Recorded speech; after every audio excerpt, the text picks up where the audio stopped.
Hey everybody, it's Thursday, November 19th, and you're watching The Great Lost Rewatch.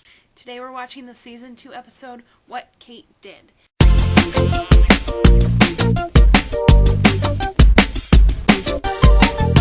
This is obviously a Kate-centric episode. What happens in the flashback? Kate is waiting at her parents' house. Her stepdad drives up, drunk as a skunk, and she gets him inside and he hits on her, which is kind of gross. She leaves and she gets on her motorcycle, vroom vroom, and drives away, and the house goes ba-boom! And then she gets caught by the marshal trying to leave town, and he's got her in custody in the car. They're going to her arraignment, and it's raining, and then a big black horse runs out onto the street and he crashes the car, and she gets out. Now what I want to know is this horse Jacob and or anti-Jacob? Because this horse gets her out of the marshal's custody and on the run, and then eventually she ends up in Australia and on Flight 815.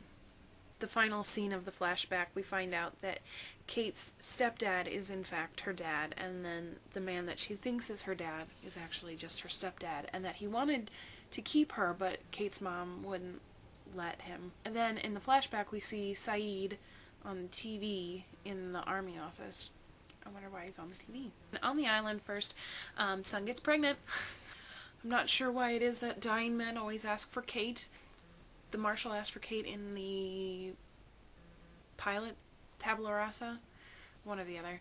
Sawyer kind of whispers for Kate in this episode as well. I know he's not technically dying, but he's very, very ill. Kate is out in the jungle and she sees a big black horse, which makes me think of Brandon. Tried to convince me that the KT Tunstall song, Big Black Horse and the Cherry Tree, was about this episode of Lost. I think it's just a coincidence, Brandon. Back on the beach, they're having a funeral for Shannon, and I would just like to point out that the amount of days between Boone's death and Shannon's death is 7. 7 days. It's a good thing that they have records in the hatch so that we can get some more Patsy Cline, because it's Kate's musical theme. Kate is taking care of Sawyer. She's feeding him some mango, and he starts to whisper to her, and he's saying things that makes it seem like he's actually her dad speaking through Sawyer. Is that what actually happens? I don't know.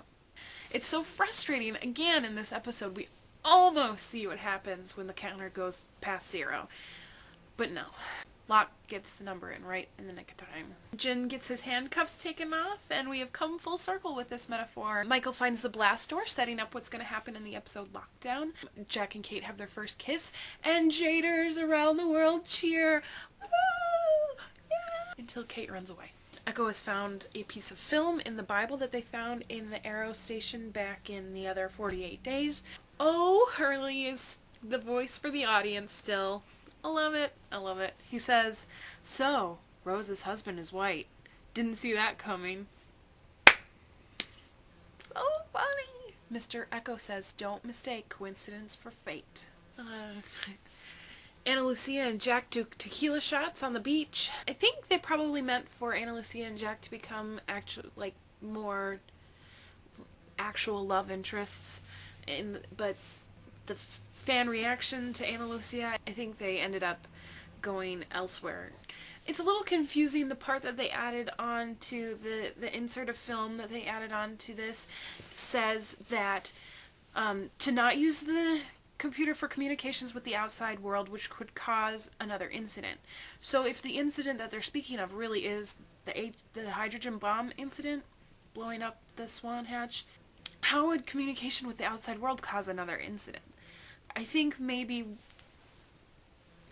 this is going to get confusing, but I think maybe what happens is that there was an incident previously, and them going back in time and dropping the hydrogen bomb has actually changed what happened, so this is a different incident that they're speaking of. That's so confusing when I say it, but it makes perfect sense up here, in this steel trap I got going on. And then, of course, right after Marvin Candle tells us not to communicate with the computer, what does Michael do? He communicates with the computer. I think that's really all I've got. We leave it with Michael talking on the computer. The person asks him who he is, and he says Michael, and the response is, "Dad?" Leslie, you're back tomorrow with the 23rd Psalm. See you later. Bye. We're gonna need to watch that again.